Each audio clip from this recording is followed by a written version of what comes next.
Assalamualaikum warahmatullahi wabarakatuh. Kembali lagi dengan materi break even point. Di sini kita akan belajar 4 bagian. Yang pertama ada pengertian dan manfaat BEP. Yang kedua ada strategi menetapkan harga jual. Yang ketiga ada komponen BEP dan yang keempat ada menghitung BEP.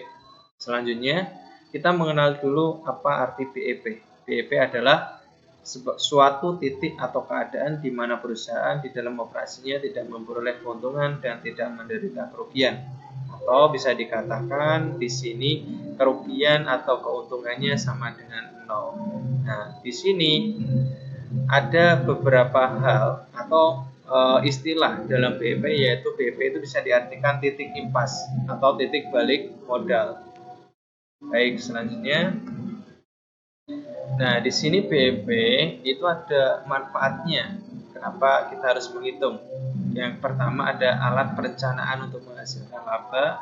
Yang kedua ada bisa memberikan informasi berbagai tingkat volume penjualan serta hubungannya dengan kemungkinan memperoleh laba menurut tingkat penjualan yang bersangkutan. Yang ketiga ada evaluasi laba dari perusahaan secara keseluruhan. Dan yang keempat ada bisa mengganti sistem laporan yang tebal dengan grafik yang mudah dimengerti atau dipahami. Baik, selanjutnya strategi menetapkan harga jual. Nah, ini ada beberapa hal yang harus diperhatikan ketika kita mau menetapkan harga jual. Yang pertama dari sisi pelanggan, yang kedua dari sisi pesaing, terus dari sisi biaya ada biaya tetap dan biaya variabelnya, dan yang terakhir ada kemanfaatan untuk usaha. Baik, di sini Bapak akan melanjutkan dengan menjelaskan komponen dari BEP. Nah, ada 3. Yang pertama ada fixed cost atau biaya tetap atau konstan. Nah, di sini contohnya ada biaya tenaga kerja. Kalau tenaga kerja itu diberikan gaji, terus ada biaya penyusutan alat, selanjutnya ada biaya sewa, dan masih banyak lagi biaya yang termasuk biaya tetap. Intinya biaya tetap itu tidak berubah. Yang kedua ada variable cost. Nah, komponen ini merupakan biaya per unit yang sifatnya dinamis. Nah, kalau bisa dikatakan ini tidak tetap, ya, tergantung dari volume produksi atau volume penjualannya. Contohnya di sini biaya bahan baku, komisi penjualan, terus bisa juga kemasan, itu termasuk biaya tetap. Terus biaya variable cost, Dan yang ketiga ada selling price. Selling price itu adalah harga jual barang. Harga jual itu patokannya apa? Harga pokok produksi. Nah, kita tinggal menambahkan aja berapa persentasenya, ingin untung berapa, kita tambahkan. Seperti itu ya. Baik, selanjutnya ada menghitung BEP. Nah, menghitung BEP ini ada beberapa ketentuan. Yang pertama harga jual harus tetap, nggak bisa untuk menghitung itu harga jualnya berubah-ubah, nggak bisa. Yang kedua hanya satu jenis produk, jika lebih dari satu maka menggunakan analisis BEP tersendiri untuk produknya.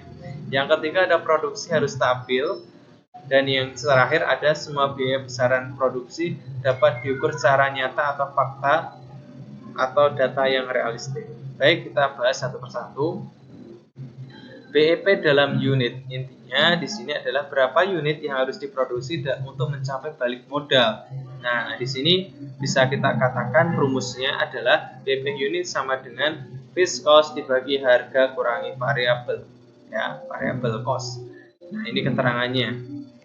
Q-nya itu quantity, jumlah unit barang, fixed cost biaya tetap, variable cost biaya variabel, P-nya harga produk. Baik, selanjutnya BEP rupiah.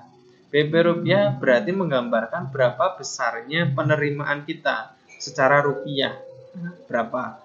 Oke, rumusnya sebenarnya ada beberapa. Yang pertama ada fixed cost dibagi 1 min variable cost per TR. TR itu total revenue atau total penerimaan. Rumusnya adalah P kali Q. Seperti itu. Variable cost di sini variable cost keseluruhan, berarti rumusnya V kali I. V kali I. Baik, ini rumus pertama. Rumus kedua, fixed cost dibagi 1 min variable per P per unit, variable per unit dibagi harga jual per unit. Nah, rumus yang ketiga ada harga dikali BEP unit jika sudah diketahui BEP unitnya. Baik, selanjutnya Ada margin of safety. Margin of safety di sini penjelasannya ada batas aman yang menyatakan sampai seberapa jauh volume penjualan yang dianggarkan boleh turun agar perusahaan tidak menderita rugi, atau dengan kata lain batas maksimum penurunan volume penjualan yang dianggarkan tidak mengakibatkan kerugian. Intinya di sini ada kata safety, berarti keamanan, aman, seperti itu.